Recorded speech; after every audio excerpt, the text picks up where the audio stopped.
Hey up, it's Steve from that old Yorkshire geek, and welcome to me Sunday night. Yes, it is Sunday, isn't it? I can never know what day it is.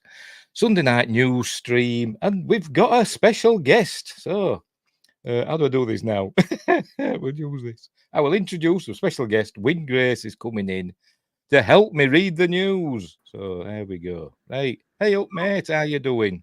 I'm off on the side. I'm probably echoing. Am I echoing to you? No, you sound fine to me. You sound okay. fine. Right. I'm not wearing headphones. I'm worried.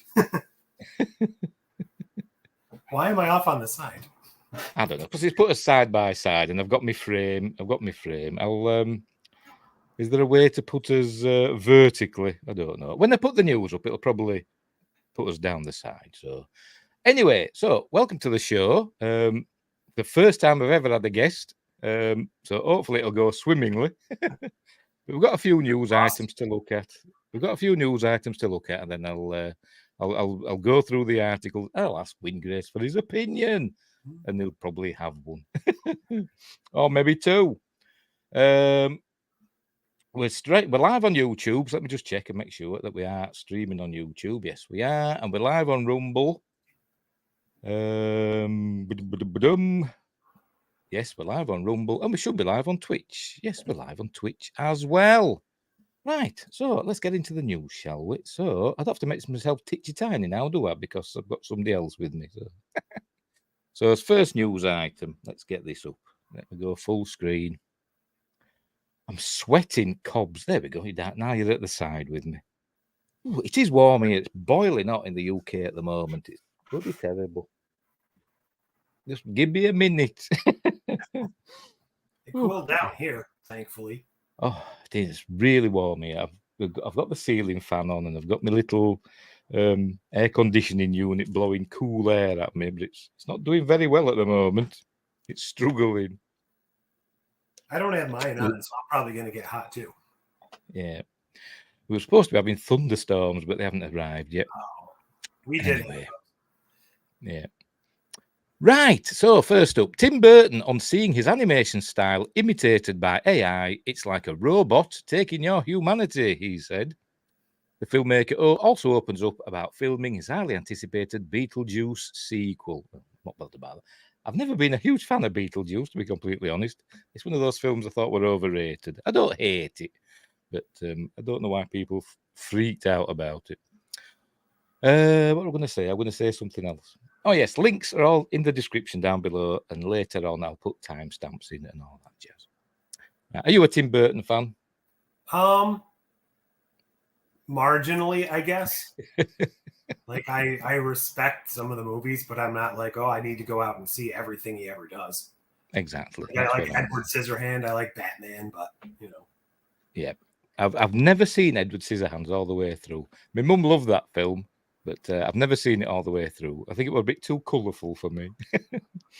But I love Sleepy Hollow. Hollow. Yeah. I like Sleepy Hollow. It's the best role of Christopher Walken. Oh, yeah, because he don't have a single line in it, does he? Apart from, ah! Oh, dear. Right. Tim Burton, who is known for his distinct style, characters, and movies, is sharing his thoughts on artificial intelligence and its threat to animation. During a recent interview with The Independent, a British newspaper that I don't read, the filmmaker was asked about a BuzzFeed story published in July that used AI to show what Disney movies would look like if they were directed by Burton. Quote, they had AI do my versions of Disney characters, he exclaimed in response. So he must have thrown his arms up in the air and exclaimed it. I can't describe the feeling it gives you. It reminded me of when other cultures say, don't take my picture because it is taking away your soul. Is that really what they said? Or was that one of these myths? Right. Some of the AI-generated examples included Elsa from Frozen with a pale white face. Let's just look. I've actually got them on another page, so I'll just get rid of that a minute. We'll look at them before we continue. Right, we'll do that. So I'll pop that back up. Right, so this is what they looked like. There we go. That's the Frozen one. Okay. Which is fair enough, I suppose. It looks Tim Burton-esque, doesn't it? Princess and the Frog. I'm not overly familiar with that film anyway, so that one doesn't stand out as Tim Burton-y to me. But no, it doesn't to me either. It's got candles in the background. That's about as far as it goes. The Little Mermaid. I don't know. It could be. What's the face? Amber Heard from Aquaman, doesn't it? But it's got the big eyes, I suppose. There's quite a few of these, by the way. Beauty and the Beast, which just looks like it's from the film to me. It's like a cartoon version of the live-action film, if that makes sense. The only thing that looks like his is her face. Yeah, I suppose. Yeah, the eyes. They're kind of like dark around the eyes. Probably why we're into Christina Ricci. She kind of like that, isn't she? Moana. No, that just looks like a picture of Moana. I thought that was Pocahontas before you said Moana, so okay. Yeah, fair enough. Tangled, yeah, that's a bit better. That's a bit more Tim Burton-y. Like a Tim Burton Valentine card. Right, let's keep going. Sleeping Beauty, that's a good one. That's Tim Burton meets what is it? I forgot what they call it now. That Mexican Day of the Dead thing, isn't it? You know, where they all do that. Oh yeah. Fair enough. Speaking of Pocahontas, is it Moana? That one looks like Encanto. I've not seen that. So I don't know. I've not seen that one. Except like I said, powerful. Yeah, I'm not getting Tim Burton vibes. Not even with lanterns in the background. Peter Pan. That looks like that other studio. Made like box trolls and stuff. Yeah. It looks like I don't know who made that, but I know what you mean. Is that Cthulhu in the background? Yeah, well, it looks a bit like the spawn of like Cthulhu and what's his face from Nightmare Before Christmas, isn't it? Jack Skellington. Oh, okay. But, anyway, Snow White and the Seven Dwarfs. Yeah, fair enough. That was kind of scary. The dwarfs are terrifying. Well, there's more than 7 of them, isn't there? Did you count them? 12. They have apples growing out of them. Yeah, they have, haven't they? There might be more than 12. I see 12 distinct heads, but there might be more hiding in there. 1, 2, 3, 4, 5, 6, 7, 8, 9, 10, 11. Yeah, 12. Oh, yeah, you're some savant or something, aren't you? I'm telling you. You just looks at it and it can count it straight away. But yeah, that's I quite like that one because it's disturbing. I'll have nightmares now. Mulan. No. Not at all. No, not at all. Aladdin. Not really. I suppose the gene is a bit scary. That Aladdin looks like Flynn from Tangled or something, not like Burton. Yep, absolutely. I think we get it. I don't think there's many more. Lion King, yep. Is that supposed to be Scar or is that supposed to be Simba? But yeah, I suppose it works. That works. That's a good one. Brave, again. Isn't that just Brave? Yeah, just what they call it, Merida or whatever they call it. Yeah, that's no Tim Burton whatsoever in that. Like they took her freckles off. I think maybe that's it. Did she have freckles? I can't remember. So. I think she's got one there, or is that just dirt on my screen? I don't know. Cinderella. Yeah, I suppose fair enough. Looks more like Cinderella versus Frozen or something, doesn't it? But fair enough. I think. Oh no. I think we're getting there. Hercules. Yeah, that's not bad. Was that Doctor Strange and Loki in Hercules? Yeah, absolutely. Still wouldn't mind seeing that film, though, to be honest. I thought we'd nearly done. 101 Dalmatians. Yeah, I suppose that does have a certain Tim Burton vibe. At least it doesn't look, CG. It looks like a hand-drawn Tim Burton thing, doesn't it? A little bit. What's that little one in the corner? Is that a tiny reindeer? Yeah, it looks like it, doesn't it? It's the old AI throwing a bit of a wobbly. What's that there? What's that one there? That next to the tall Dalmatian, something weird going on there, isn't there? Can't make that out. Huh. Anyway, let's move. Oh, that's it. That was the last one, right? So we've looked at those, right? So now we can continue with the article. Well, there are aliens in the 101 Dalmatian sequel. So have there? The novel, not the. Oh, in the film, book. I mean, all right. I've not even read the first book. By Dodie Smith, isn't it? By Dodie Smith. It's very sci-fi. Like all the humans get put to sleep by alien dogs or something. And the dogs from the 101 Dalmatians have to wake them up somehow, I think. How bizarre. That sounds fascinating. Wow, they made that into a film.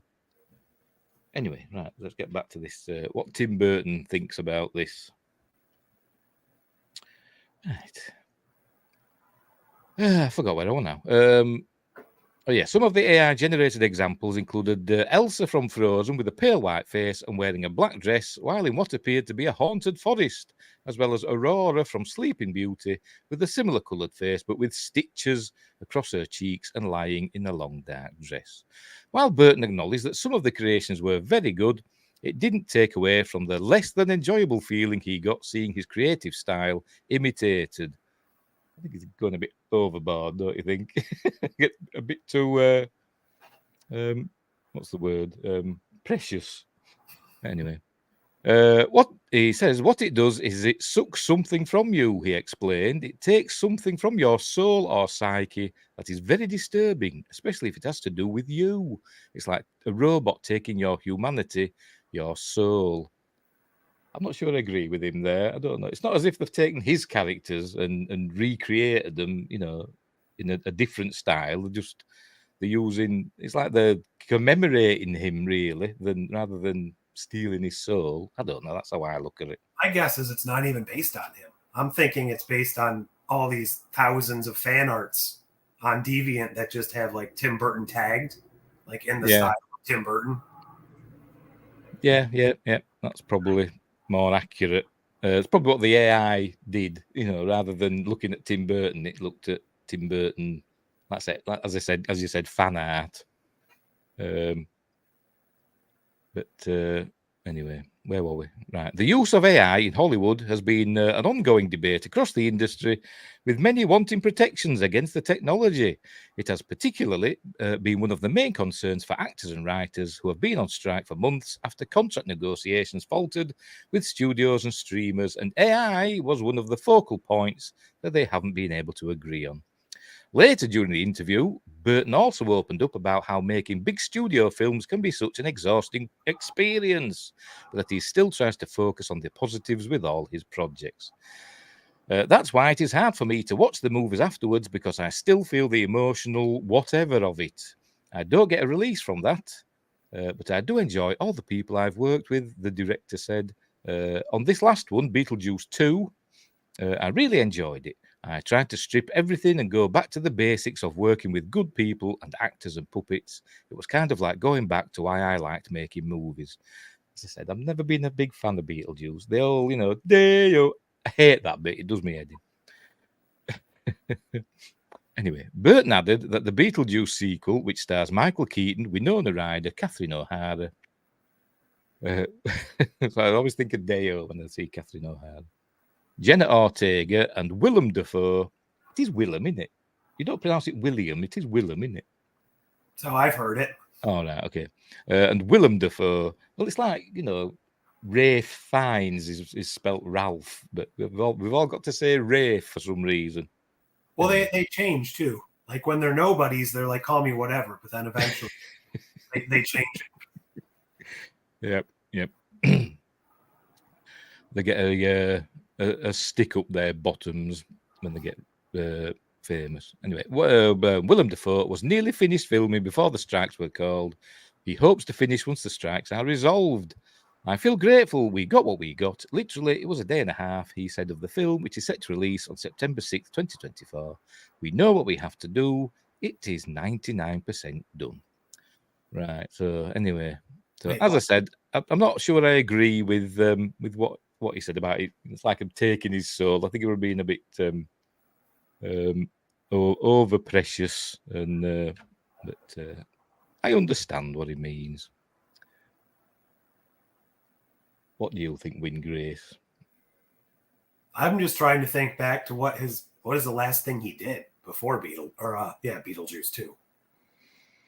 Has he made anything recently? I don't know. I can't remember. All that's popping in my head is Charlie and the Chocolate Factory. I don't know if he's done anything after that. I think he made what was the animated thing? I don't know. Hang on. I'll let's look up Tim Burton. I feel like there was an animated like sequel or something he did. Oh, right. Oh yeah, he did Dumbo. He did Dumbo, didn't he? Oh, okay. Everyone saw that, yeah. I haven't seen it. Let's have a look. Filmography, right. Up to date, right. Yeah, Dumbo. Oh, Miss Peregrine's Home for Peculiar Children. Oh, okay. No, I didn't know he did that. Big Eyes, which I've never heard of. Frank and Weenie. He did Dark Shadows with Johnny Depp, didn't he? Quite like that. Oh, yeah. That was a while ago, though. That was 2012, yeah. And Charlie and the Chocolate. He looks good. I think it's based on a true story. Oh, I don't know. What, Dark Shadows? No, yes. No, Big Eyes. It's about a painter that painted the paintings with the big eyes. Oh, right. Like Christoph Waltz in it, I think. Oh, yes, it did. Yes, and Amy Adams. Yeah. All right. So Charlie and the Chocolate Factory were 2005. So that's going way back. That new one's coming out soon.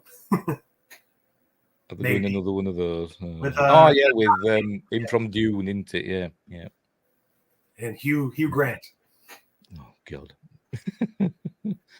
Anyway, so there we go. So that was Tim Burton's thoughts on AI.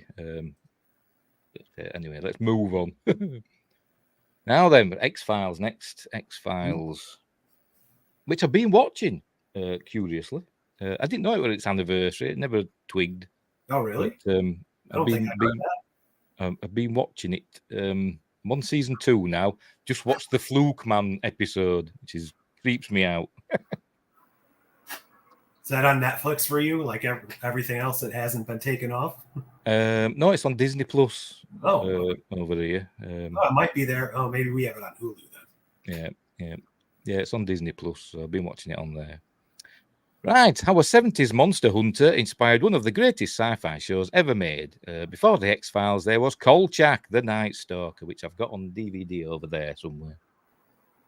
Right, as the X-Files ushered in the fall TV season for Fox in 1993, Special Agent Dana Scully, Gillian Anderson, had the clear and recent analogue in Jodie Foster's Oscar-winning portrayal of Clarice Starling, the FBI trainee in Jonathan Demme's Silence of the Lambs. However, to really unpack Scully's partner, Fox Mulder, David Duchovny, and another vital source of creator Chris Carter's original X-Files inspiration, you would have to go back further in time to 1972.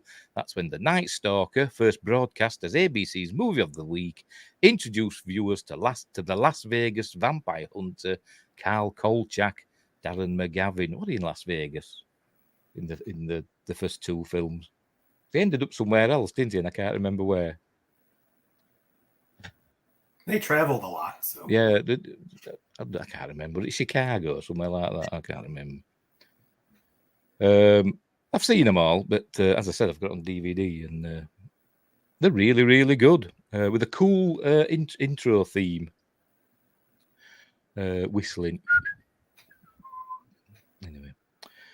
Right, Kolchak the Night Stalker was the cancelled one-season series that developed out of the movie. That's the 2, weren't they? Oh, yeah, sorry. And its 1973 sequel, The Night Strangler, turning the vampire hunter into a monster hunter who would get caught up in crimes involving both the supernatural and sci-fi. I wouldn't really call him a vampire hunter. He's just a journalist, isn't he, that just happens upon all these supernatural things, doesn't it?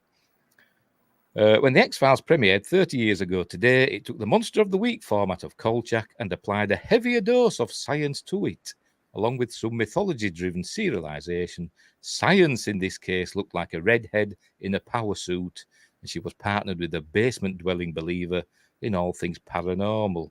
Obviously talking about Scully. But yeah, like I said, the Night Stalker, you can see the influence it had on the X-Files, because some very similar episodes. Obviously, the Night Stalker were more corny, wasn't it, than the X-Files? Well, of course.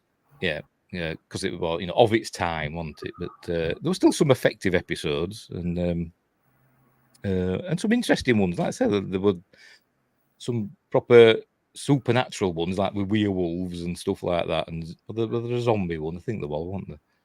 And then there were some proper sci-fi ones with like computers running amok and stuff like that, wasn't there?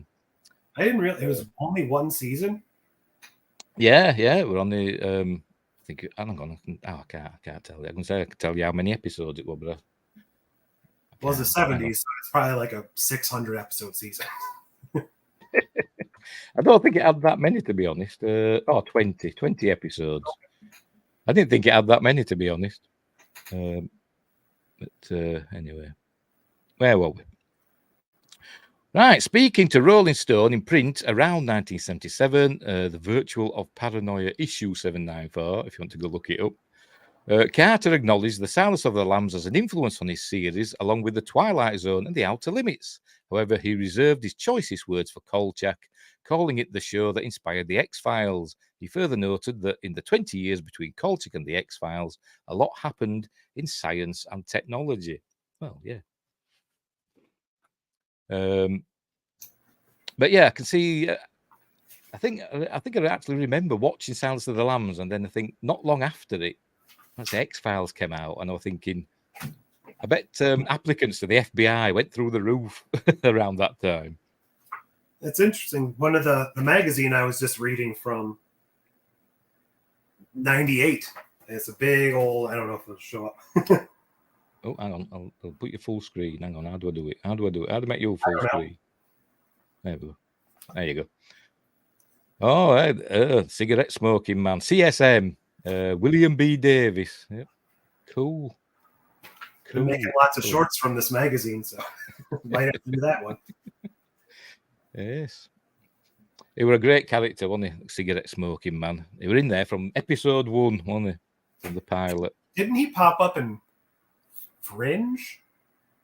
I feel like he popped up in something else that, like, playing a similar type of character.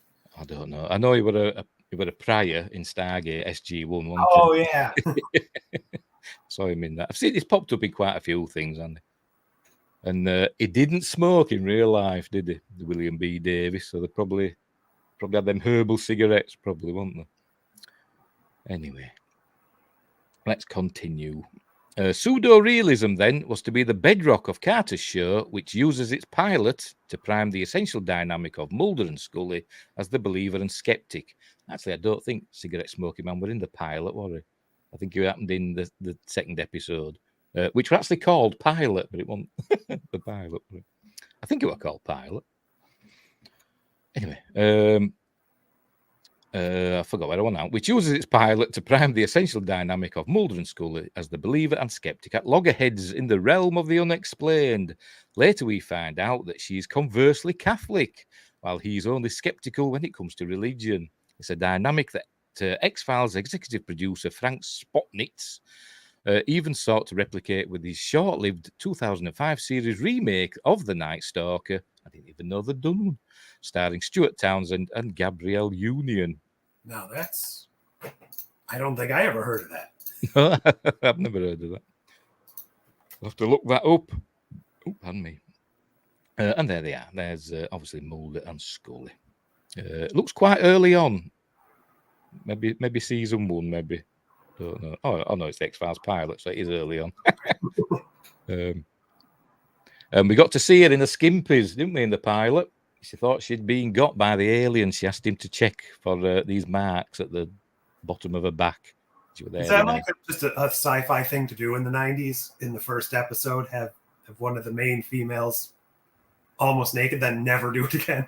Yeah, probably. Stargate. Yeah, just get for the dads. Anyway, to Scully, Mulder. Okay, I got to my voice then. To Scully, Mulder, who believes his own sister was abducted by aliens, is himself something of an alien. He is an artifact of a less rational age, unbeholden in discipline to the laws of physics, and instead guided more by the sentiment of his of his office UFO poster. I want to believe. Was that an actual poster, or did they make it for the series? I mean, it's a poster now. They probably made it though. The image I think was real. That UFO. Yeah, I think it's a Billy Meyer. I think UFO. You know, that Swiss fella that I think just faked all these photos. He used models and stuff, but there's people that still believe him. It's a real photo. It's not necessarily a real. Well, yeah. Beam ships, he called them. I used to be into UFOs. Anyway, in the pilot, she tempers his schoolboy excitement over the discovery of inhuman remains with the sober pathologist's assessment that they likely belong to a chimpanzee or orangutan, or as Jeremy from Geeks and Gamers calls them, orangutans. Anyway, not an extraterrestrial. With a later werewolf case, she suggests more plausibly that they're dealing with a delusional man who suffers from clinical lycanthropy. She was weird with Scully though, wasn't she? Because some stuff she like accepted, but then other things where she seemed to have loads of evidence in front of her, she just say, "Oh no, it's something else. It's something more rational." Yeah, typical woman. I guess they just needed the skeptic at all times. Yeah. But conversely, I suppose in the later seasons after David Duchovny left, I can't remember which season it was. About season 7 or something. He left, or 8. I can't remember. And they got Doggett and Reyes in instead, didn't they? And I think Scully were more believing then. She were more the believer, wasn't it? And it was Doggett that was the skeptic. I mean, she should be at that point. She's had what 150, 200 episodes of evidence. Yeah, and she'd been abducted by aliens and had a kid that maybe was implanted by aliens and all that. I don't know, but anyway, she turned around in the end. And anyway, the original Kolchak. Sorry, what was that? Continuations? I haven't watched any of those. When they I think I saw the first season. I don't know how many there's been. Has there been 2 or 3? I can't remember. I think I saw the first season, and I actually forgot to watch the others. I'll catch up to them now, won't I? I'm rewatching. Hopefully, it's good. Hopefully, yeah. They weren't too bad. They weren't like the original, but I didn't think the first season of this, not a reboot, continuation. I didn't think it was rubbish or anything, but it just wasn't as good as the original. Was it a straight continuation, or did they do the thing where like they kept it after season 6 and ignored like the ending stuff? I don't know. I think it was just a straight continuation. I think. I don't know. I wasn't really paying that much attention to how deep they went into it. I think it just carried on, like so many years later. I can't really remember what happened, to be honest. It's been that long since I've watched it. I might skip forward and watch those next, and then go back to the old ones. Anyway. Right, the original Kolchak, that is Darren McGavin, who's been in everything, and Hangar 18, I remember him from Hangar 18. Anyway, the original Kolchak lacked this skeptical counterpoint, a co-lead to give balance to McGavin's character. I don't know, there was his editor, wasn't there? Whose name I can't remember.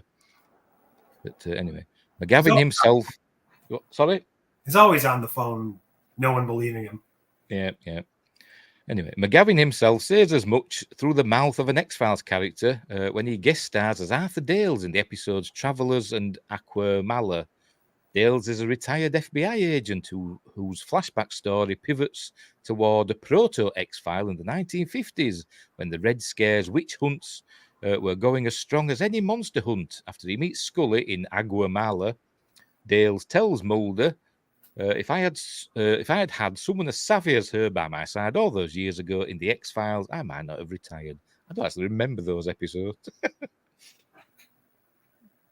Anyway, while it might seem like a cult favourite show, they're going to mention Millennium. Doesn't look like it, does it? Never mind. While it might seem like a cult favourite now, The Night Stalker was at the time the highest rated TV movie that had ever aired in the US. I didn't know that. Kolchak didn't hit the ground running as a cross-wielding vampire hunter, but as an investigative reporter who got drawn into a serial killer case that happened to involve victims drained of blood. The X-Files series pilot winks at this by giving the alien abductees that Mulder and Scully investigate 2 round puncture marks on their lower backs that almost resemble misplaced vampire bites. And they said bats then. The references to Kolchak and its movies would continue through the years. The first X-Files Monster of the Week drew inspiration from the Night Strangler's serial murderer, while early episodes would draw from monsters like voodoo zombies and the aforementioned werewolf.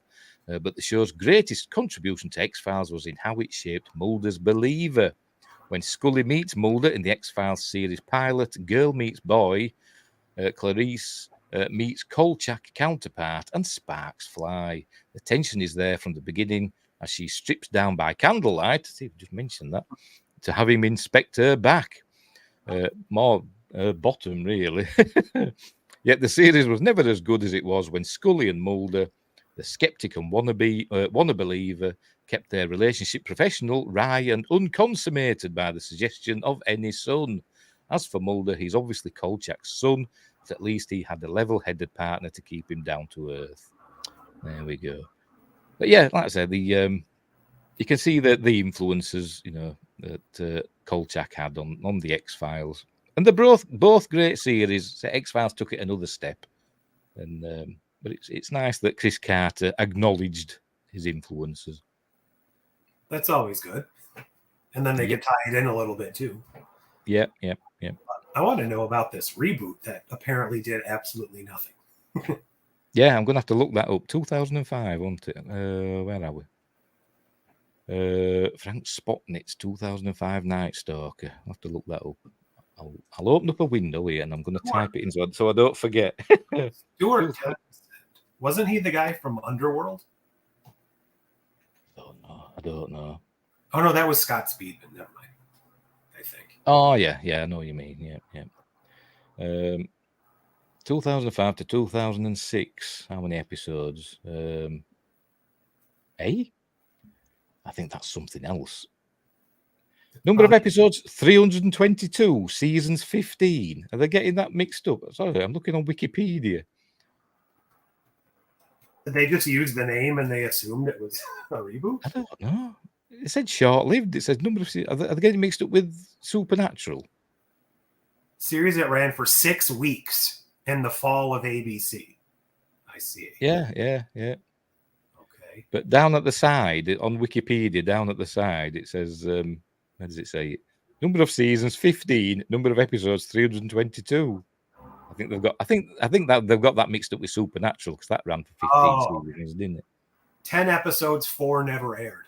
Sounds amazing. Yeah. I'll have to look it up and see. And it's set in LA because of course it is. Yeah. Typical. Anyway, so there we go. So anyway, I'm going to carry on watching the X-Files. As I said, I might skip on to these newer ones and see if they're any good, and then go back. I hope they are, but I haven't watched them. So yeah, as I said, I think I watched the first season. I thought they were okay, but I don't think there were many episodes. I think there were about 6 episodes, or maybe 8. I can't remember, but there weren't that many episodes, and they were fine. They were okay. It was the X-Files, basically. I thought, yes, I'm watching an X-Files episode. Not a great one, but it were okay. Was it episodic again, or was it just like a big long story arc? You know what? I can't remember. I think it was like the sea, like it was. I think there was an overarching thing, but I can't remember what it was. Anyway, never mind. I'm rubbish. I know I am. Right, so let's move on. Right, what's next? What's next? Here we go. George, hang on, let's put it on. I was forgetting to do that. George Lucas had blunt advice for Luke and Vader's final Star Wars lightsaber duel. And there's Mark Hamill in Return of the Jedi. Most film franchises seem to insist on the escalation of stakes. The first Avengers film centered around saving New York from a horde of aliens. Infinity War focused on protecting the entire known universe. This desire to raise the stakes with each new entry often backfires, like when the X-Men prequel movies centered their third film on another sprawling end-of-the-world storyline, after 2 movies in a row where the entire world was at stake. X-Men Apocalypse was the perfect opportunity for a breezier, more slice-of-life storyline, but it's not what fans got. I don't know.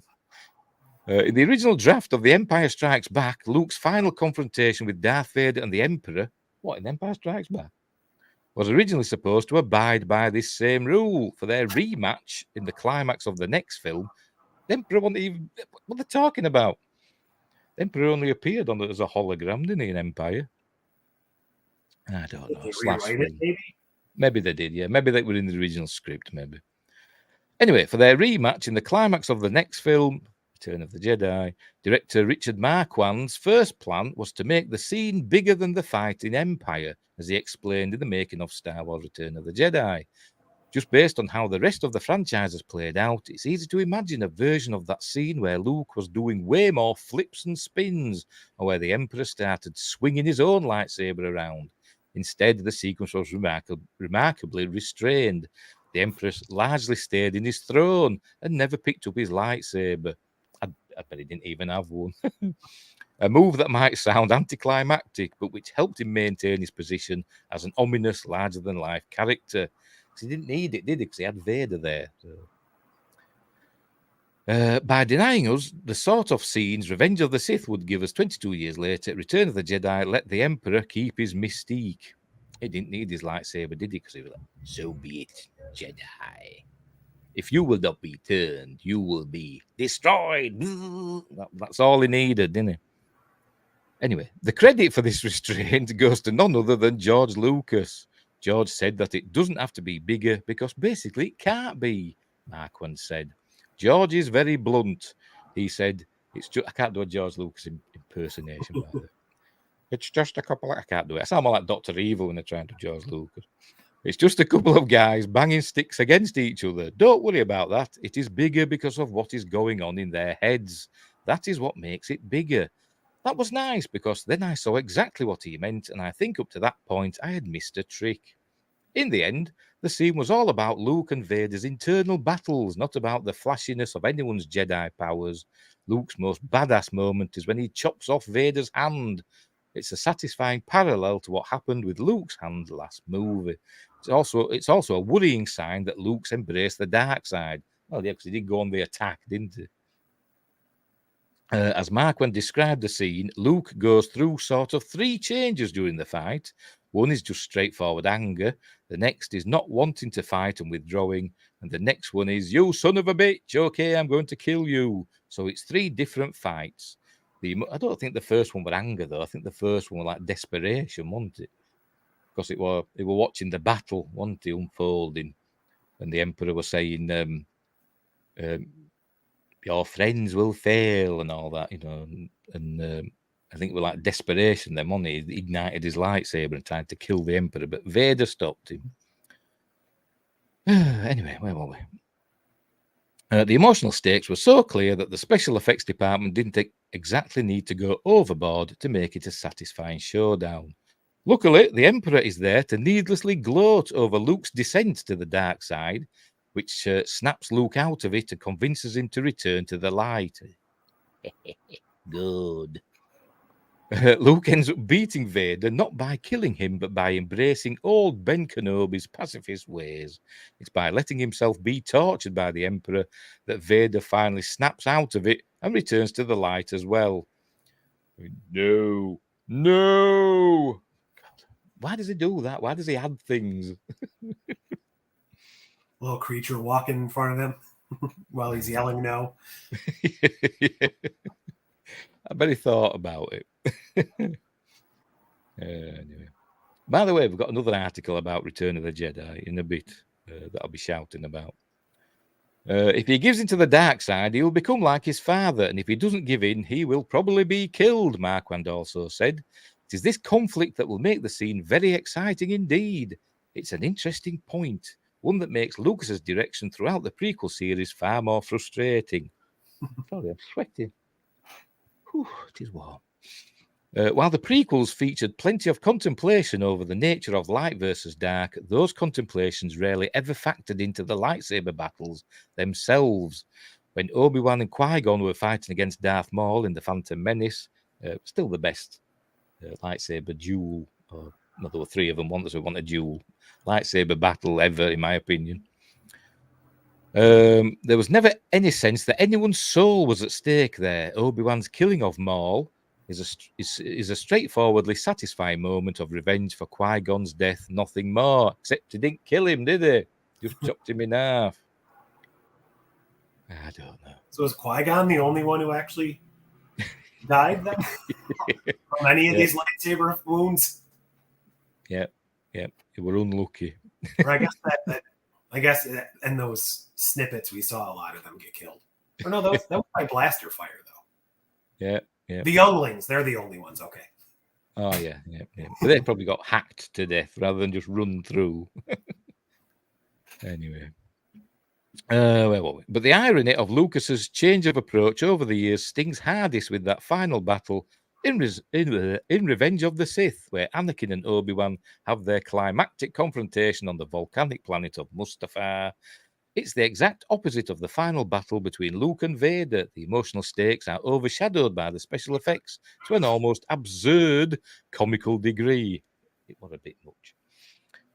Anakin and Obi-Wan don't just fight for 8 minutes straight. They do so while jumping from one over-the-top obstacle to another, with like boiling lava all around them. They'd be burnt to a crisp, wouldn't they? The Force. We know the circumstances behind the prequels were very different from those behind the original trilogy, but still, when making the prequels, it would have been nice if Lucas had listened to his own advice 20 years earlier. Well, he didn't have to, did he?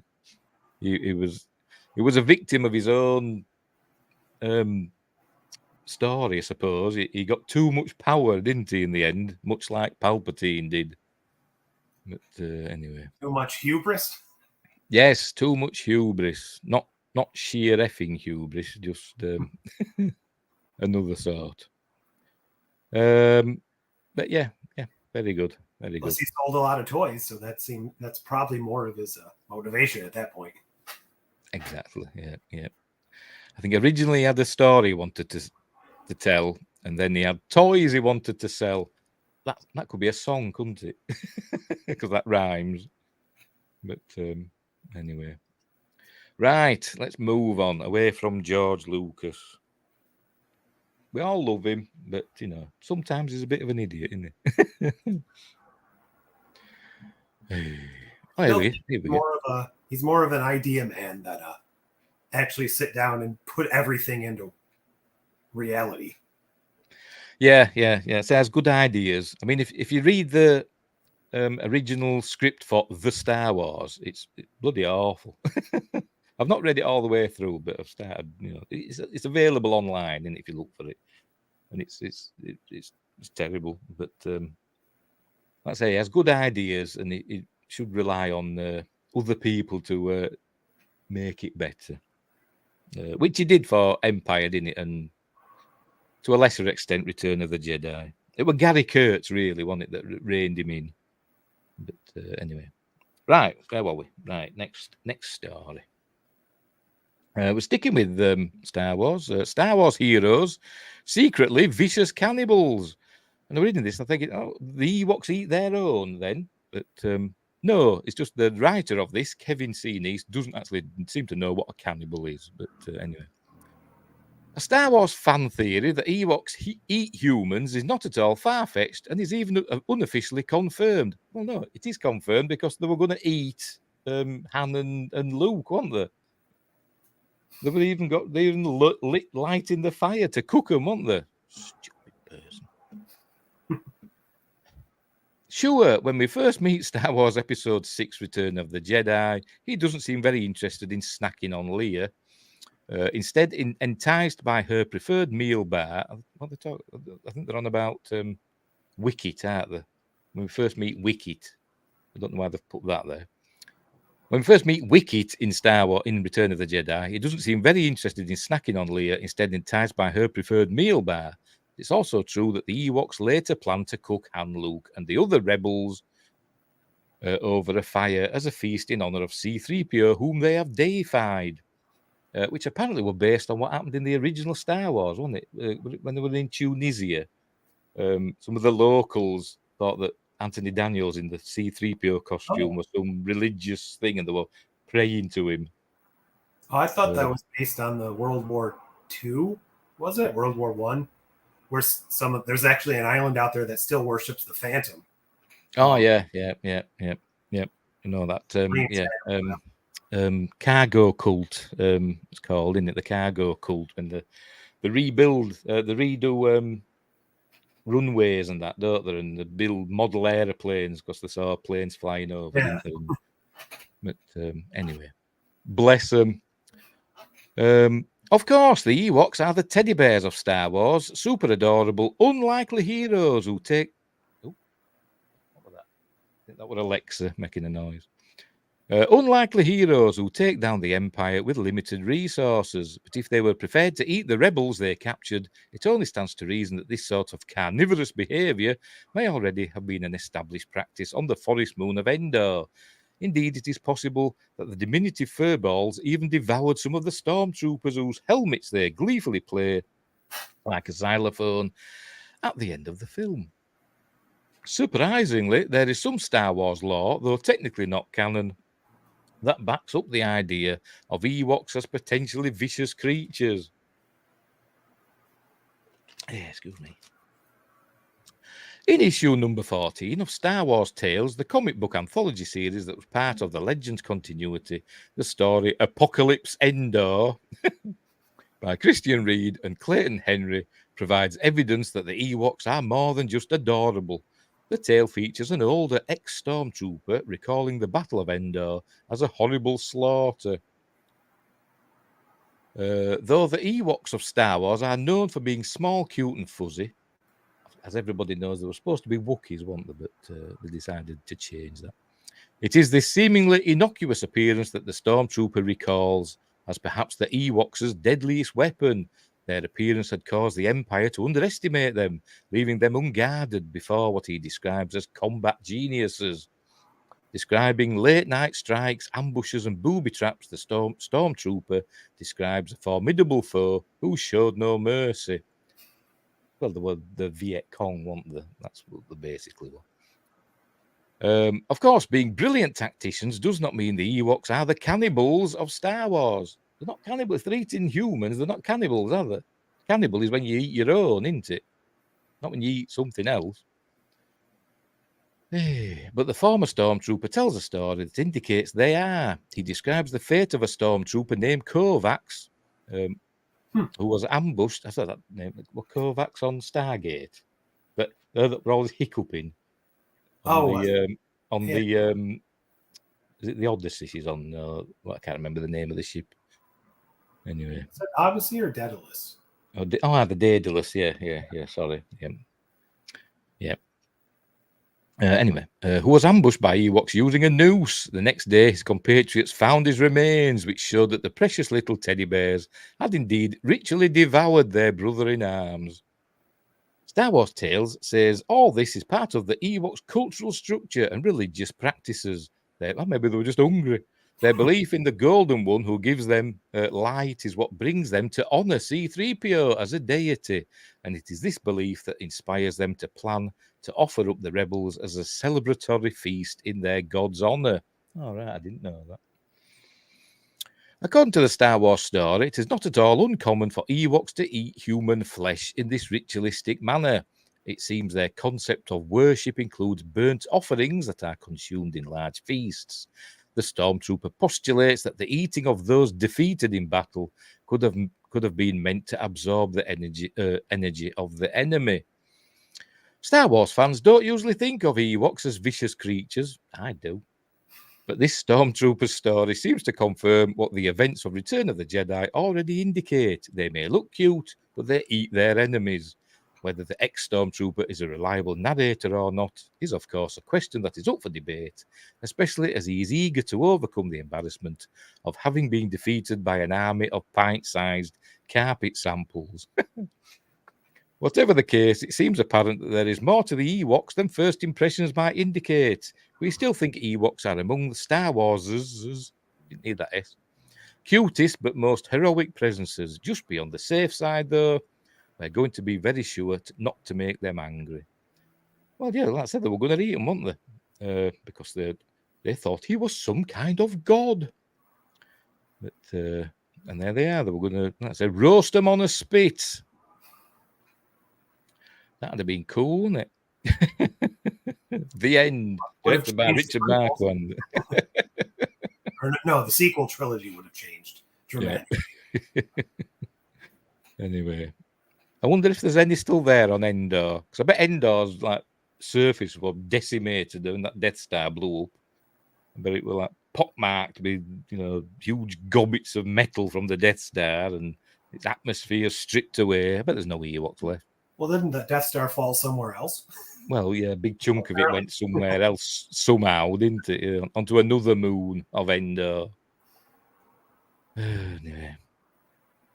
I mean, they keep changing it about Endor, don't they? Some say the forest moon of Endor, as in that's the forest moon and Endor is the planet it's supposed to orbit. Mm-hmm. But I always thought it was called Endor because it was called the battle. That other film, didn't they? Ewoks, the Battle for Endor. So I always thought that were called Endor, and it were a rogue moon or something. That's what I'm sure it says that in the book, the novelization of Return of the Jedi. I'm sure it says it's a rogue moon that doesn't have a planet. But anyway, well, they can change whatever. Yeah, and the will, the will. Anyway, so there we go. So no, they're not cannibals. They're not cannibals because they don't eat their own, as far as we know. We never got any indication that they ate their own. But they do eat other species, i.e. humans. But that doesn't make them cannibals. I think a lot of people seem to get that mixed up for some reason. That think that they tell like, an alligator eating a human would make the alligator a cannibal. And I think, no, it doesn't work like that, does it? Anyway, I'm being a bit anal. Right, we'll move on. You're being technically correct, which was the best form of correct. Anyway. Right. What's next? We haven't got long to go. Klingons. Star Trek. Sorry. Klingons aren't cannibals either, then, technically. Discovery Klingons. I don't know. Well, no, they did eat their own, didn't they? In when on the sarcophagus ship, they were eating their own, weren't they? I was just thinking they ate Michelle Yeoh. Yes, they ate her, but they had been eating their own, hadn't they? Because they were running out of food and that, weren't they? So yeah. Ooh, what was that? Sorry. Well, that you wanted to tell me that Michelle Wolf has a new comedy special. Thank you. All right, okay. Never heard of it. Anyway, I won't be watching.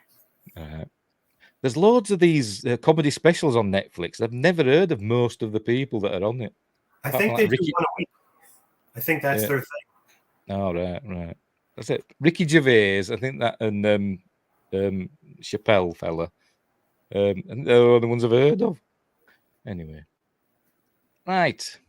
Star Trek veteran Colm Meaney found one aspect of O'Brien wearying. Star Trek legend Colm Meaney, is that how you pronounce it? Anyway, who helped define the franchise through the Next Generation and Deep Space Nine, found one part of playing Chief O'Brien tiring. Probably all the darts.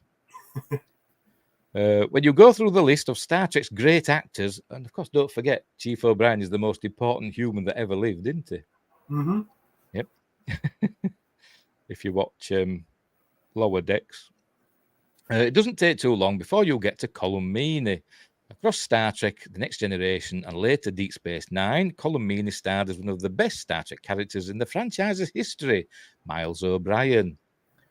Meaney joined the Star Trek The Next Generation cast in the series' very first episode. I think as a lieutenant, wasn't he? I think he had Lieutenant Pips on. Yeah, he was on the Bat Bridge. Yeah, and would continue to appear throughout Next Generation in a supporting role.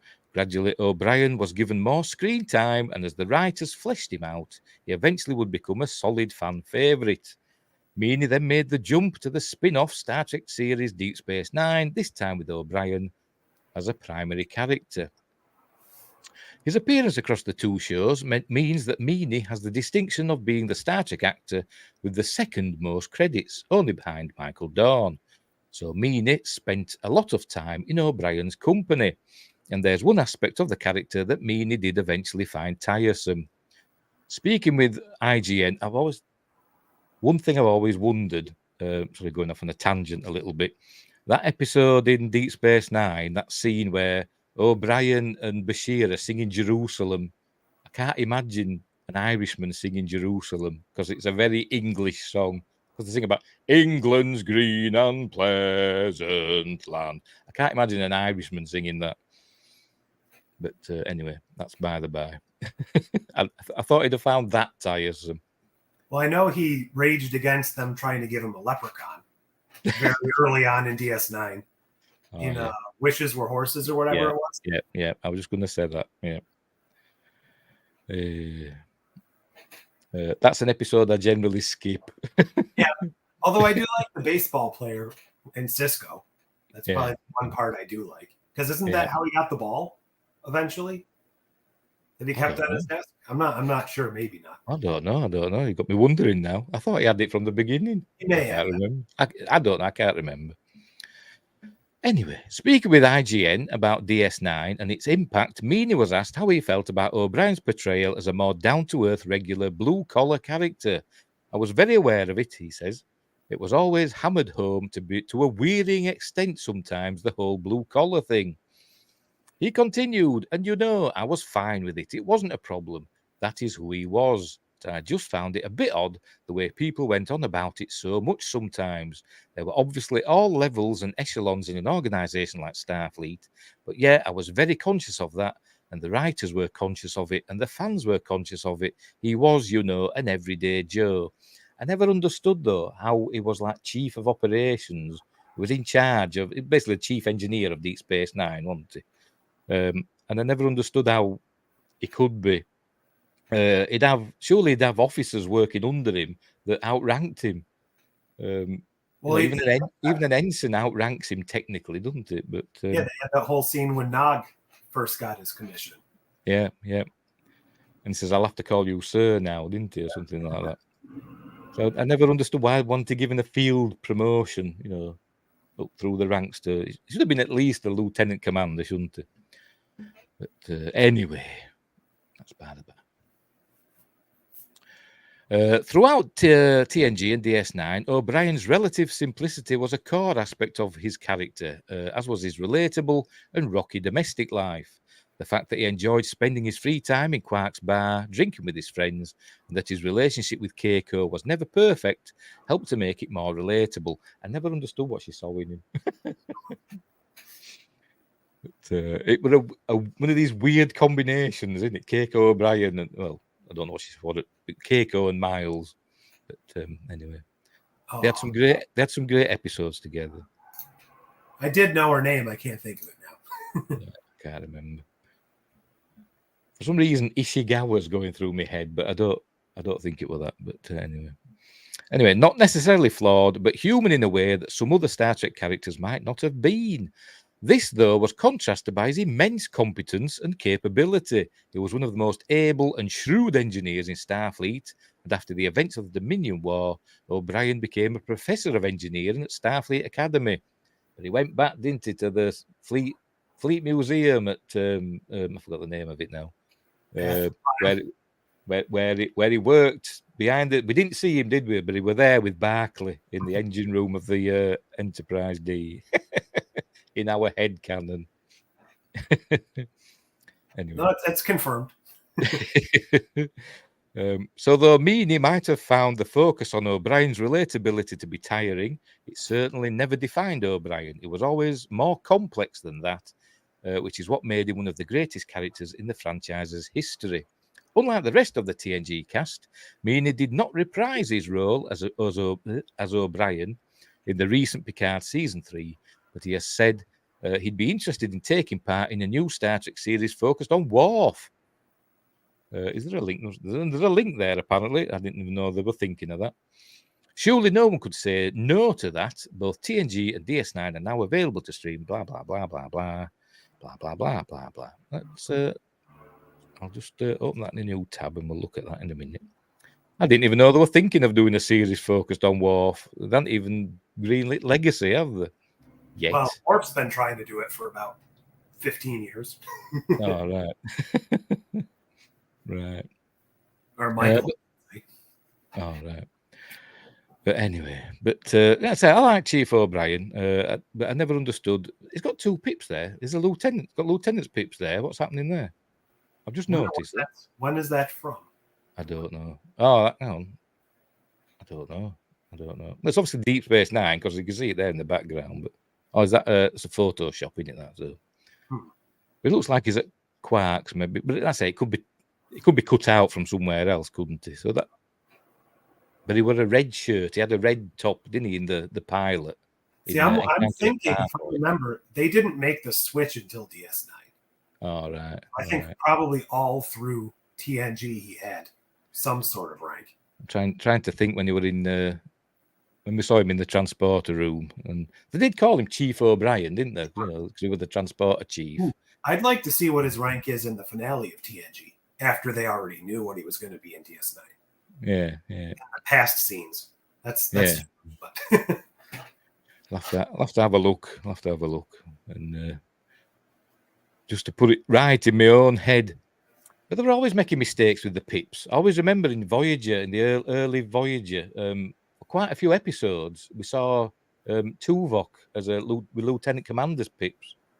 I've always noticed that. I think like season 1, maybe early season 2. I don't know. I don't think it was promoted until season 3 or 4, was it? To Lieutenant Commander. But he had Lieutenant Commander's pips in a few episodes. With Paris, too, later on. But I think that's because they filmed it and aired them out of order. Yeah, probably. Anyway, so there we go. So he found it tiring, always worrying about, not worrying, but people going on about him being a blue-collar worker. But which he was, wasn't he? Because he was he wasn't an officer, was he? He was what's the term? Like a midshipman or something. You know, a non-com. He was an NCO, wasn't he? But one with a lot of power because he was the chief of operations. So and a war hero, and yeah, I suppose would that be like being chief of the boat? You know, like on a submarine, you know, they have Cobb, don't they? Chief of the boat. Would that be a similar sort of rank, where it's like it's not technically not an officer, but you know, a chief petty officer? That was his rank, wasn't it? He was a chief petty officer. But I don't know. Anyway, but who cares? Starfleet's not military, is it? If you listen to some people. Well, he's the only one we've ever met, right? They've never given us any similar characters since. Not really. Not such. You know, with such prominence. You know, we have seen other chiefs, haven't we? And you know, like crewman Daniels and that. And you know, I've met other crewmen, haven't we? They call them crewmen, didn't they, rather than officers? So we met one or two, haven't we? But not many. We have Chief Kyle in Strange New Worlds. I wonder what he is. Well, he's gone, but yeah. Is that supposed to be the same Kyle that becomes Commander Kyle in the films?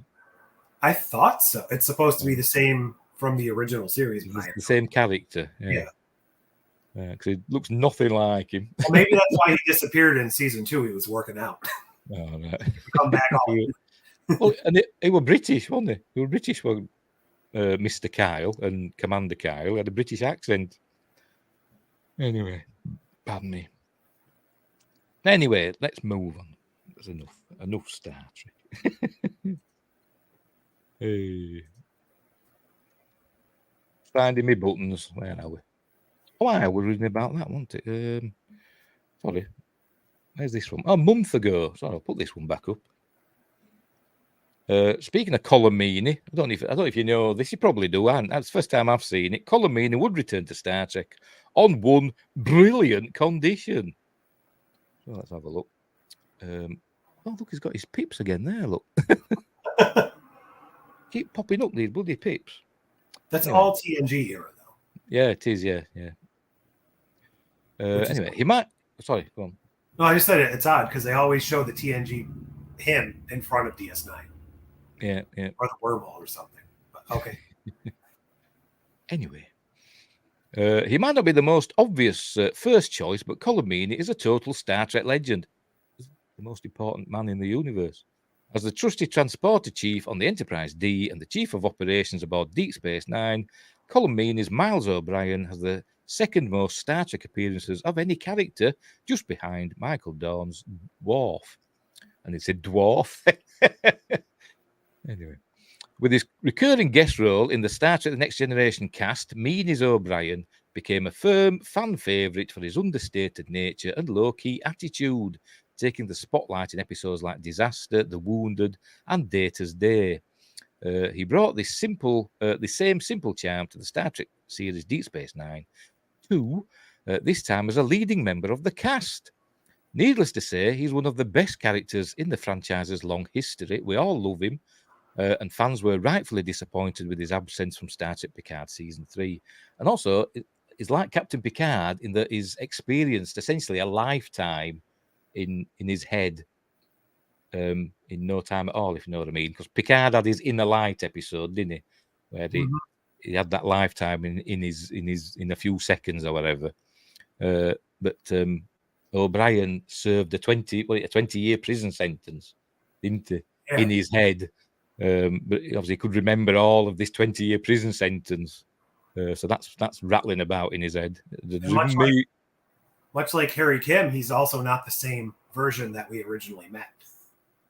Well, yeah, because they were from like a slightly out of phase timeline, wasn't it? But it was about 15 minutes or something. He's from but it was technically an alternate future. Yeah. He experienced at least 15 minutes of different history. Yeah, something like that. And what's her face? Naomi Wildman as well. Is she from the other universe as well? Yes. He saved her, didn't he? He took the baby, didn't he? So, I mean, I understand logistically, but why wouldn't they send more people? I don't know. I can't remember. Everyone else just stayed to die. Yeah. Anyway. I forgot where I was now. We all love him, and fans were rightfully disappointed with his absence from Star Trek Picard Season 3. In fact, for years now, audiences have been wanting to see the return of O'Brien in some form beyond his silent Lower Decks cameo. They talked about his statue, I presume so. The good news, then, is that Meaney is more than up for it, so long as it's a part of a Worf series. Absolutely, I'd go for a Star Trek Worf series, said Meaney in a conversation with the Big Issue magazine when asked about whether he'd ever come back to O'Brien. I love Michael Dorn. How he got into that makeup every working day for all those years, I don't know. I would come in the makeup trailer for about 3 hours after he got there and sit down beside Michael. He'd say, you're just coming in here to get your bit of powder put on and F off again. Yeah. We might have only just had the return of Michael Dorn's Worf via Star Trek Picard Season 3, in which he was absolutely brilliant. But a series centered around his further adventures with Chief O'Brien in tow would be an instant win for us. Like Meaney's Chief O'Brien, Dawn's Klingon warrior Worf made the transition from the Enterprise to Deep Space Nine and joined the main cast of the spin-off from the start of Season 4. Prior to Picard, Dawn had been pitching a Worf-focused sequel series to studio executives, but it never got off the ground. However, with the success of Season 3 and the love for Dawn's character, it's not beyond the realms of possibility that Worf could be back for more. If that does ever happen, we now know that Meaney would be eager to join in on all the fun. Yes, we want a live-action 25th century series with new characters and new ships, but this is a no-brainer. For more on Star Trek, find out why Colm Meaney originally didn't want to play O'Brien as Irish, blah, blah, to keep up with the franchise, blah, blah, blah, blah, blah. Why didn't he want O'Brien to be Irish? Like I said, maybe he knew the If Wishes Were Horses episode were coming up. But, yeah, so I don't think they'll do a Worf series, do you? I don't think they will.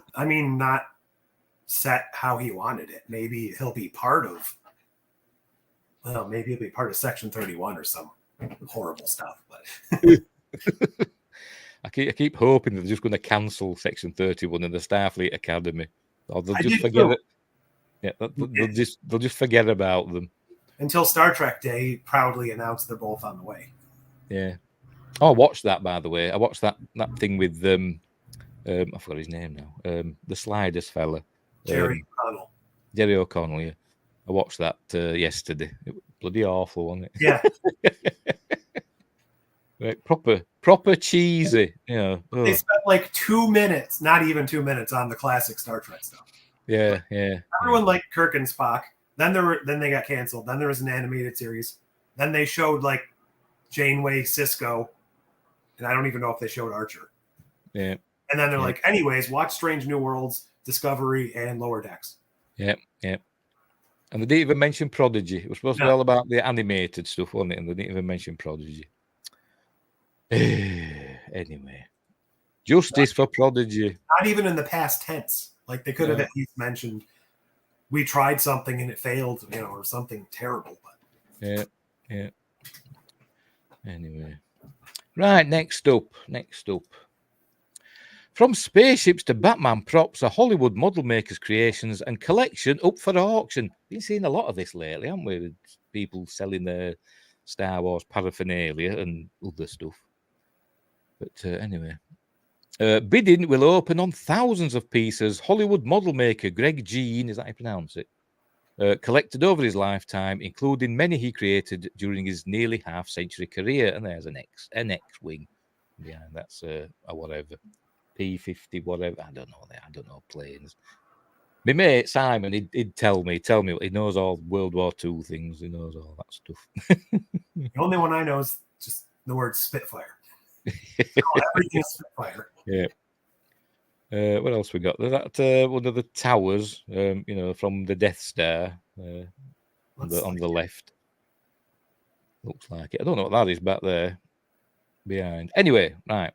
A miniature model called Red Leader, an X-Wing starfighter from the 1977 film Star Wars Episode 4, A New Hope, sits on display at Heritage Auctions Thursday, August 30th, 2023 in a blah, blah, blah, blah, blah. Oh, that's just a caption for that, isn't it?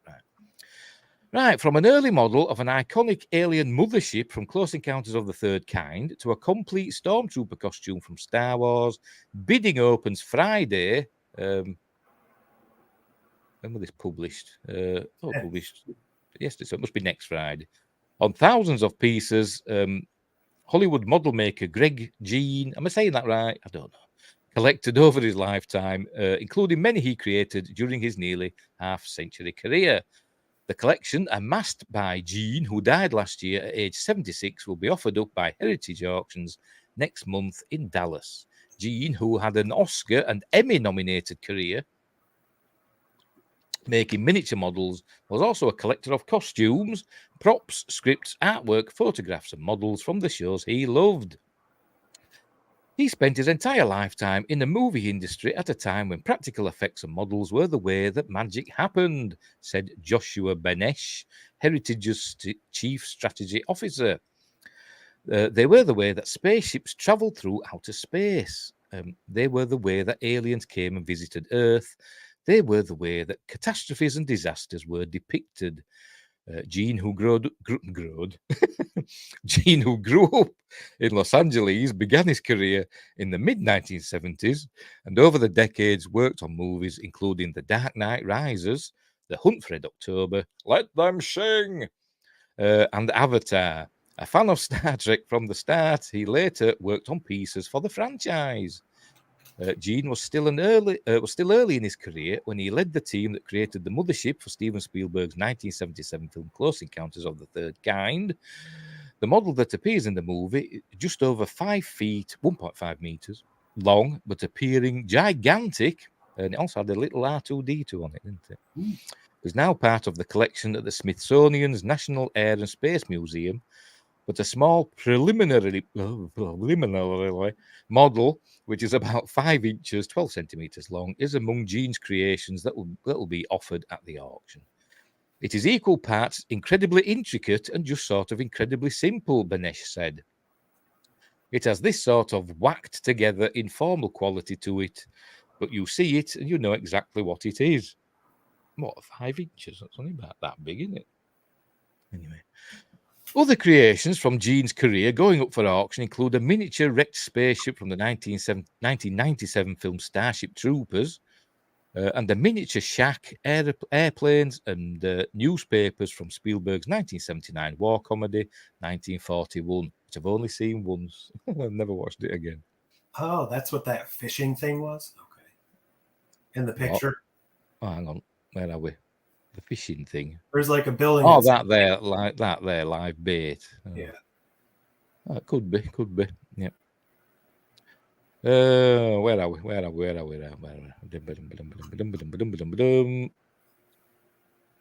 Miniature shack. Yes, that'll be it, won't it? Yes.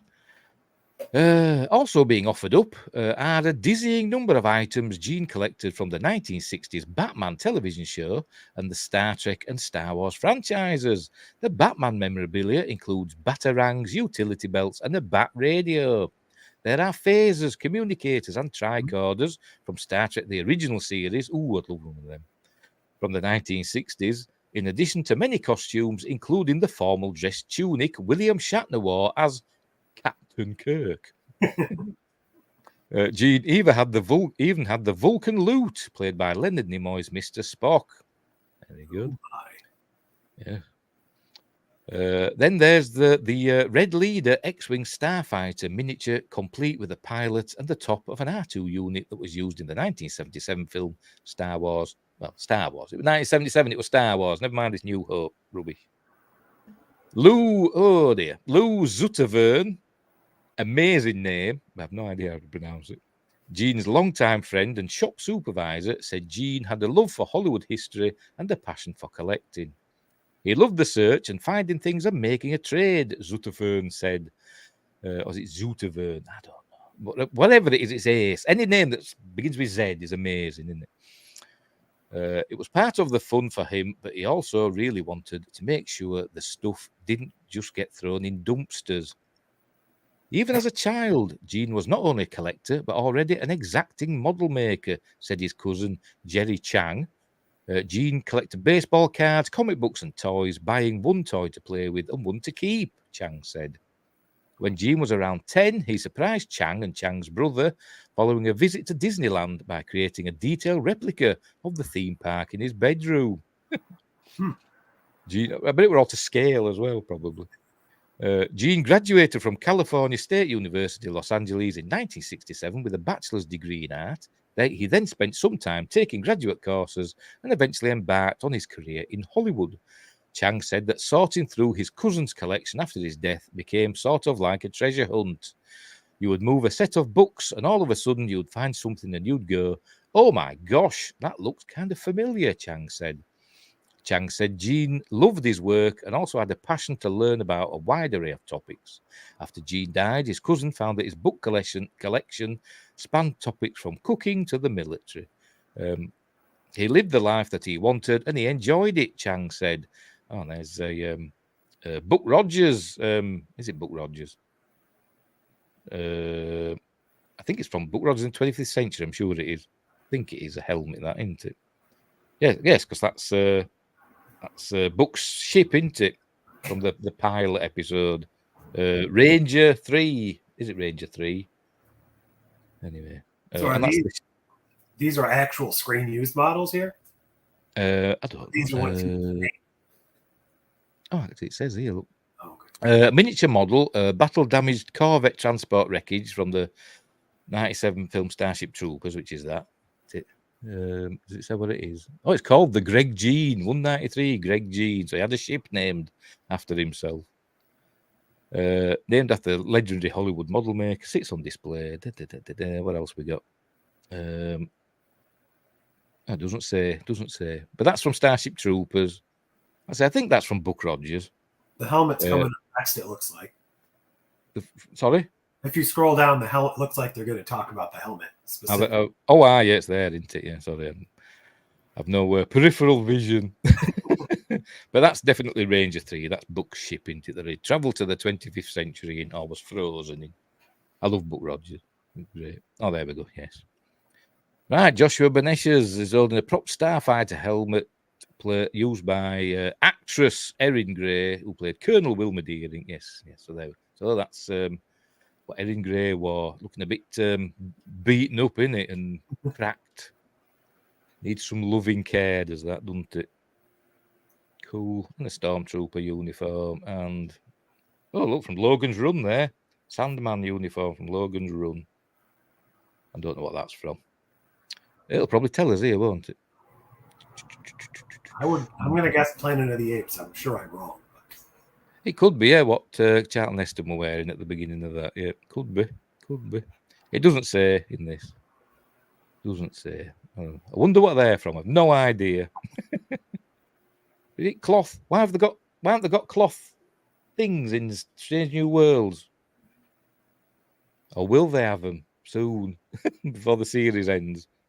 Maybe metal rationing after the Corn War. Yeah, that's what it'll be.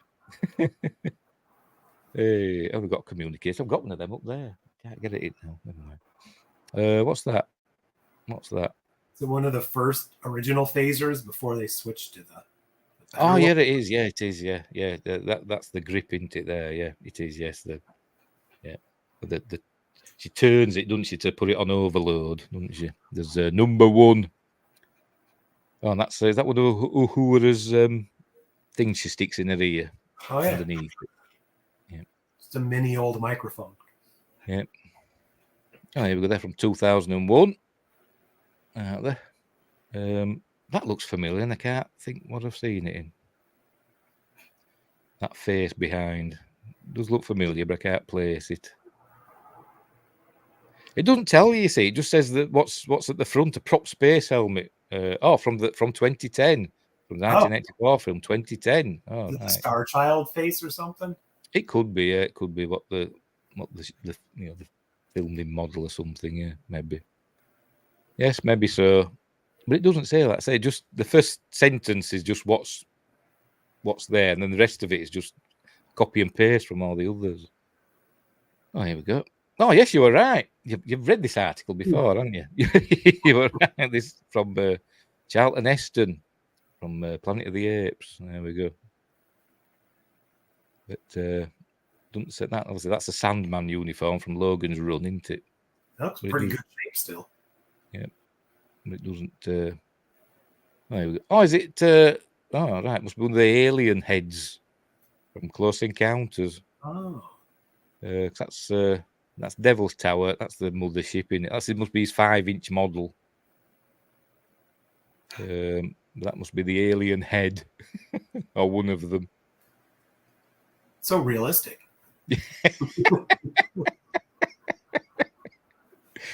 Oh dear.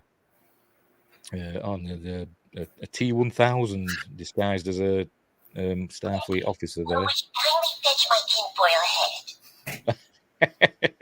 Hecklefish, yeah. Hey. And this is a magician doing something. I don't know. She's got white gloves on. A Botany Bay back there? Yes, it is a Botany Bay there, isn't there? And there's Klingons up front, yeah. Yeah. Or is it a Romulan one with it being white? I don't know. Or You have to check the bottom, I guess. Yeah, we'll see. Is that a Klingon disruptor there? That red thing there. Is that a Klingon disruptor? Oh, one there as well. Isn't it? Let's see what it says. Joshua Benesh, blah, blah, blah, talks to reporters about Greg Jean's work and collections. And then just the copy and paste from all the other photos. But that's not telling us. And then we get to the Batman stuff. Batarang, bat claws, all-purpose bat swatter. Batarang, I'll read that. So I swore I read somewhere those pouches were just sponges. Well, not surprised. Utility belt. Yeah. Not surprised. Where's the was it anti-shark bat repellent? I want that. I would buy that for probably $20 is the most I'd spend. Yeah.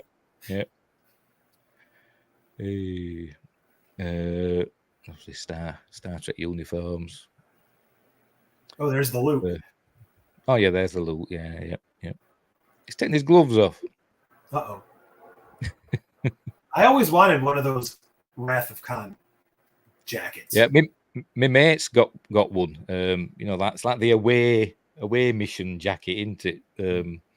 My mate's got one of those, and it's really, really nice. It looks really good. But I didn't get one. I got a crappy, the bit with the flap that opens up, not this all, but it wasn't as good as that, But there's photos of me wearing it on the internet at conventions. What is this black stuff they're putting it on? It's this crumpled black paper that several things have been sitting on. Yeah. They're trying to be artistic. That's a phaser from the films, isn't it? From the J.J. Abrams films, isn't it? I think it says. It looks that. Yeah, it's got the little flippy thing. But it says there that it was used in the 1960s television series Star Trek, but it looks like one of the new ones, wasn't it, from the J.J. Abrams thing? Because it's missing a casing or something. I don't know. Maybe. But it does look like, because they used to flip it round, didn't they? It used to blue and red or something, wasn't it? Whatever, I can't remember. But anyway, whatever. That's a communicator and other stuff. A tricorder there. Tribble and a shuttle up top. Oh, yep. A TNG shuttle and a Tribble. There's something in the back there. Yeah, I'm trying to make it out. I can't make out what that is. Well, I don't know what that is. Can't make it out. Maybe there'll be another photo. We'll see. Of course, it's going on, is this? I thought it would be over and done with in no time. There's the Tribbles. Is that from the motion picture? And that's from Star Trek 6, I think, isn't it? Looks like it. Does it say? Just says props used on the 1960s television series Star Trek and shows the cinematic films that followed. But don't tell us exactly. I'm pretty sure the only thing from 1966 might be the Tribbles. Yeah. Well, they might not even be from that. They might be from the DS9 episode. Oh, yeah. But anyway, you never know. Is that it? Right. Oh, yes, we've got to adverts now. That's it. Right. So, very interesting. So, is there a link? Let's have a look. Is it an online auction? I don't know. Anyway, I suppose go over there and bid on some stuff. What is it? Heritage auctions. I'll have a look. See if I can find a link. I think they said something about being in Texas, too. Yeah. In Irving, Texas. I'll have a look. I'm sure I've looked up heritage auctions before. We've had a few stories about, stuff being auctioned off. Oh, we've got the Greg Jean collection. Right, I'll just bear with me. I'll drag it over. Let me get rid of that. Oh, I'm sweating.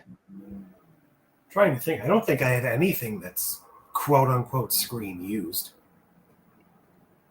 I don't think I have. I've got a script of Next Generation episode Transfigurations, but I don't know if it was a script, an on-set script or anything. But it's it's in the red cover or whatever that they had. I don't know. But Is that written on it all? No. It's probably just somebody's printed it off, probably.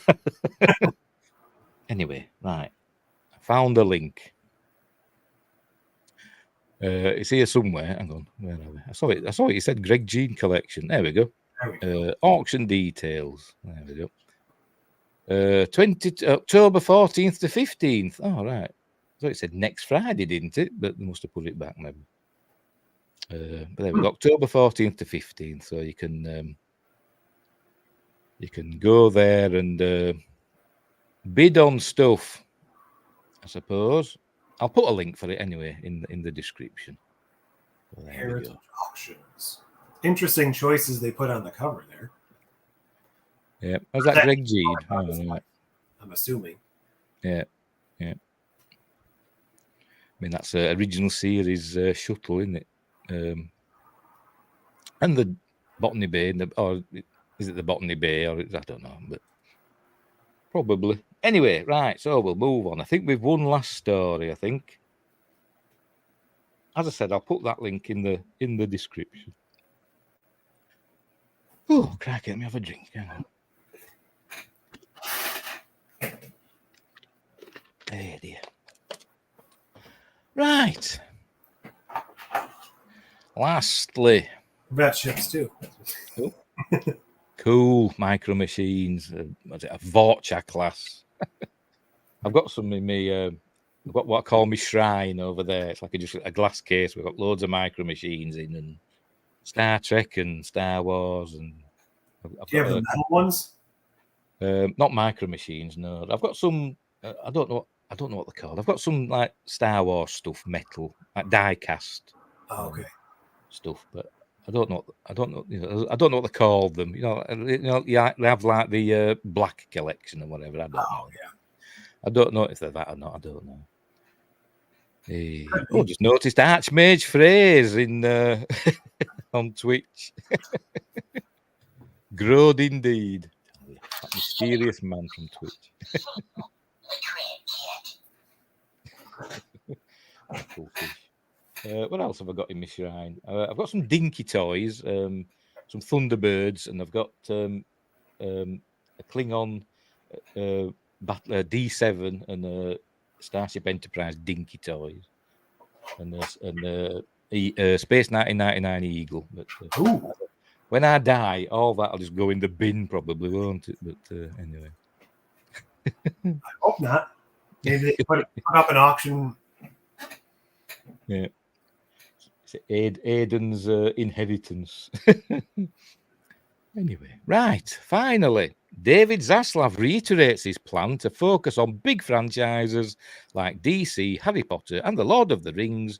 Say they have been underused. I wouldn't say that about Harry Potter because we've had the Fantastic Beasts films, haven't we? So, but anyway. Well, I would consider those underused. Used incorrectly, maybe, or marketed incorrectly. I'm not sure. I don't know. Maybe so. I quite enjoyed them, to be honest. I like Harry Potter. I've not read the books, but I like the Harry Potter films. I've got the books. I just never read them. But anyway.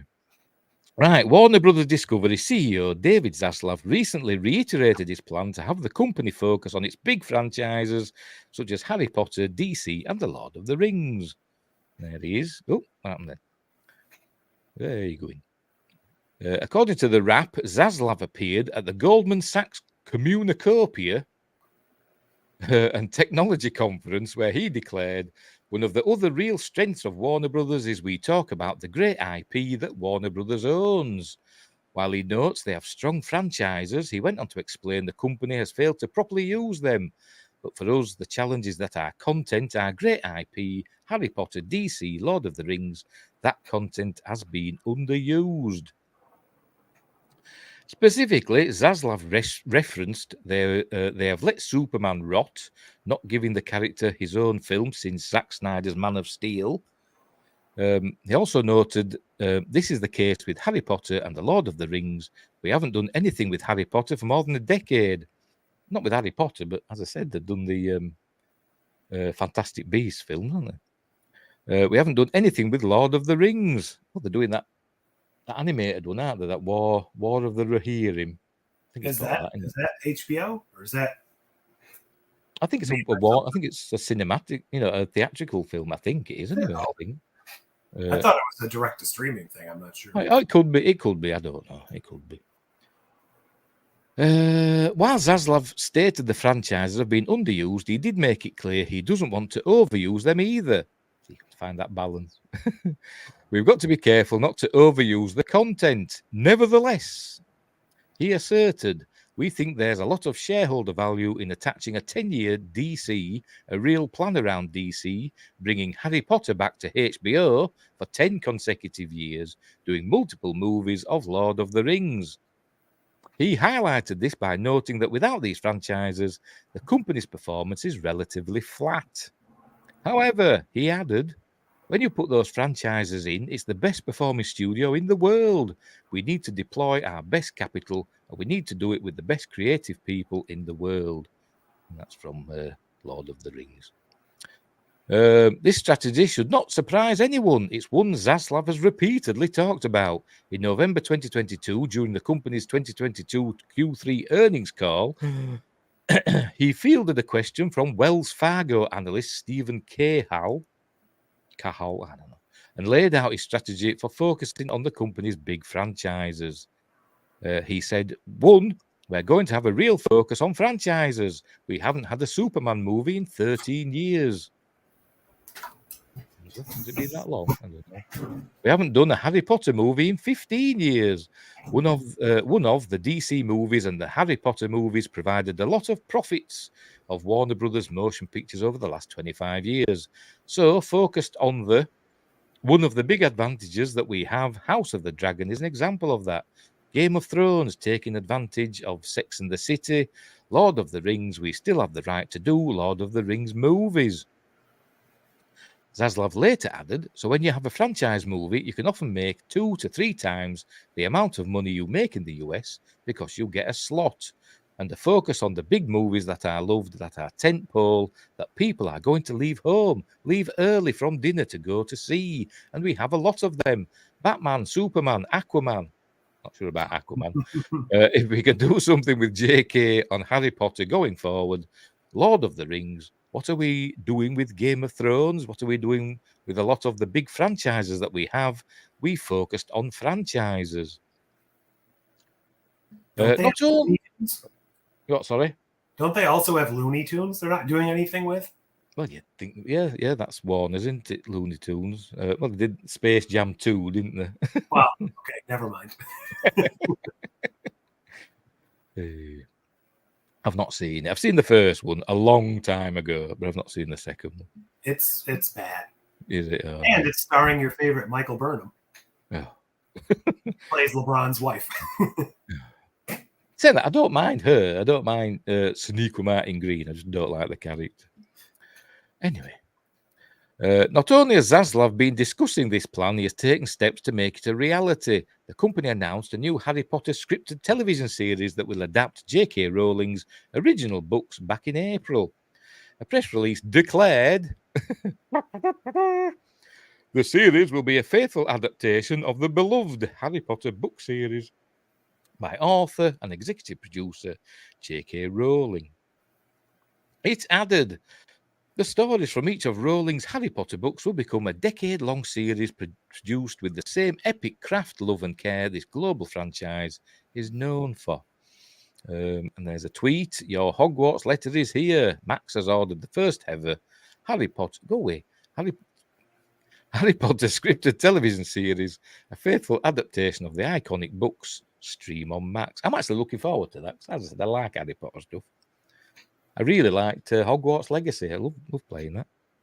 That was great. I haven't played that yet. I really enjoyed it. I haven't played it. Oh yeah, I've played it, but it's on my YouTube channel. Me playing it is on there. I think I don't know. I think that over 100 parts to it. I think there's a lot anyway. I think maybe 70 or I don't know. I can't remember. There's a lot anyway. New movies in J.R. Tolkien's The Lord of the Rings were also announced. In February, Zaslav announced, today, I'm thrilled to announce that Mike DeLuca and Pam Abdi signed a deal to make multiple Lord of the Rings movies. Lord of the Rings is one of the most iconic storytelling franchises of all time, and we're so excited. Following his announcement, DeLuca and Abdi issued a statement to Variety hinting that the films would tell stories outside of the Lord of the Rings novels. They stated that New Line Cinema and Peter Jackson took an unprecedented leap of faith to realise the incredible stories, characters, and the world of the Lord of the Rings on the big screen, but for all the scope and detail lovingly packed into the two trilogies, the vast, complex, and dazzling universe dreamed up by J.R.R. Tolkien remains largely unexplored. Thing is, though, his other books are supposed to be pretty dry, aren't they? You know, 'cause they're more like histories, aren't they, than actual stories, Yeah, just, narratives, poems and whatever. Yeah, but not that I've read them. I started reading The Lord of the Rings. I've read The Hobbit years and years ago when I was a kid, and fine, it was fine. And I tried reading The Lord of the Rings, but I can't get past his writing style. It does me head in. I did him on audiobook. I can't get into it. Sorry, but I love the films.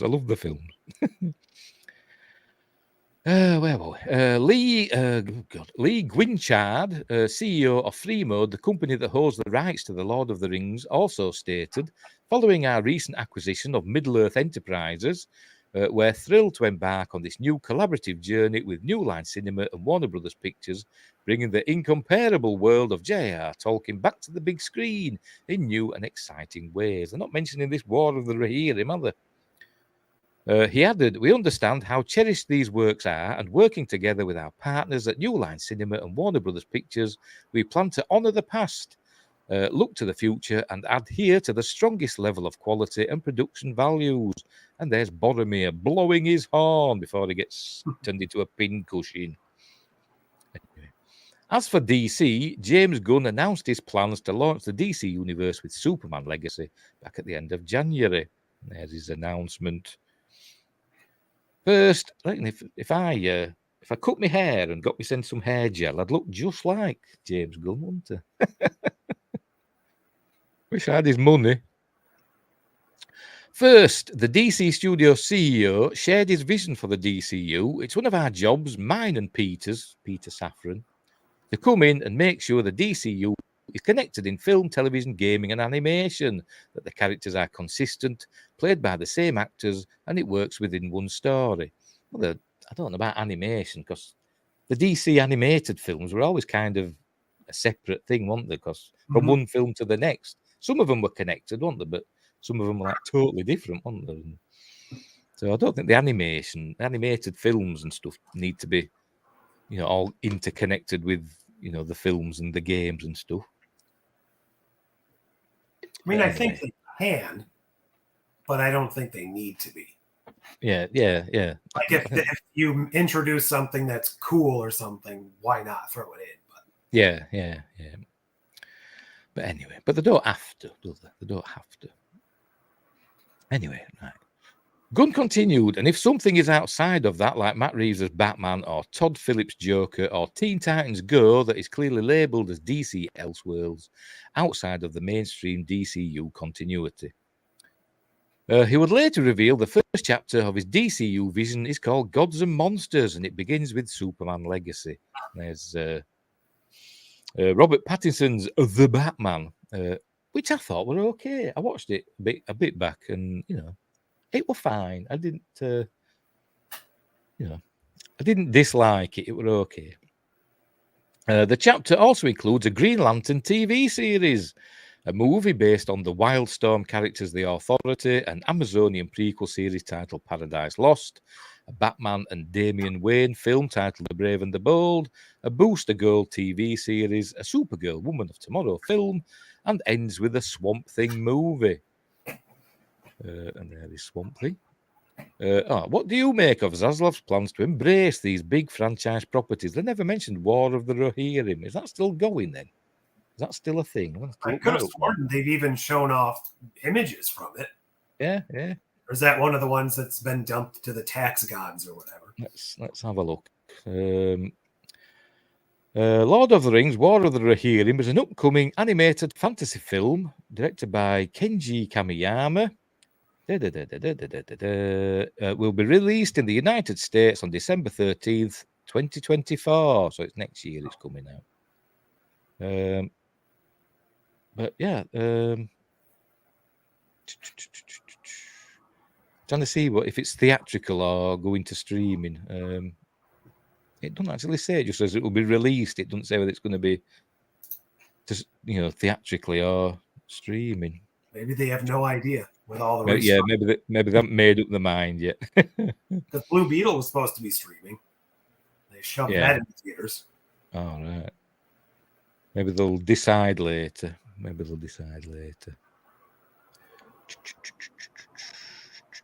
If there even is an HBO whatever in a year. Yeah. Oh, cracky. Ooh. Anyway. But I'm looking forward to that War of the Rohirrim when it comes out. And I hope they do some other stuff. Like I say, I'm looking forward to this Harry Potter. I hope that's good. It'd be nice to see, the book over a full series. Like 10 episodes, it'd be like 10 hours, wouldn't it? Rather than a 2-hour film. The best way to tell that, if you're actually telling the books, that's the best way to do it. Yeah. The movies were more like little summaries of events. They didn't show the whole thing. Yeah. Plus, so that's it. Yeah. So that's how they can expand on things that we didn't see in the films. And all those that have read the books, they'll still be saying, "Oh, but you're missing this out and that out." But never mind. Or when they add something, people say that didn't happen in the book. Yeah. Or they make Hermione black. That's one thing that they may do. Well, they've already done that in the play, I think. Yeah, in the Cursed Child, she's black in that, ain't she? Because, or at least she was at one point. I don't know if they've recast. Yeah, but ever since.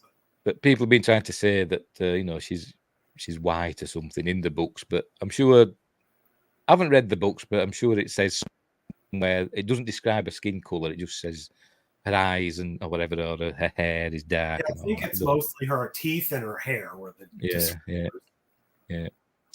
But anyway, whatever.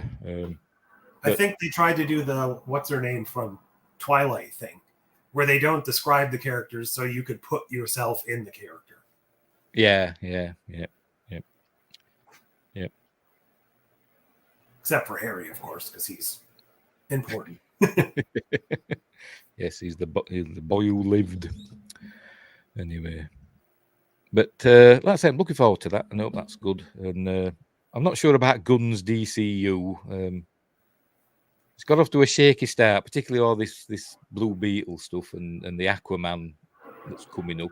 Some people are suggesting that it could get black holed, like Batgirl did, didn't it?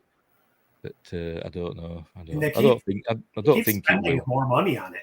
I mean, why? Yeah. What is this? The 14th time they've done reshoots? Yeah.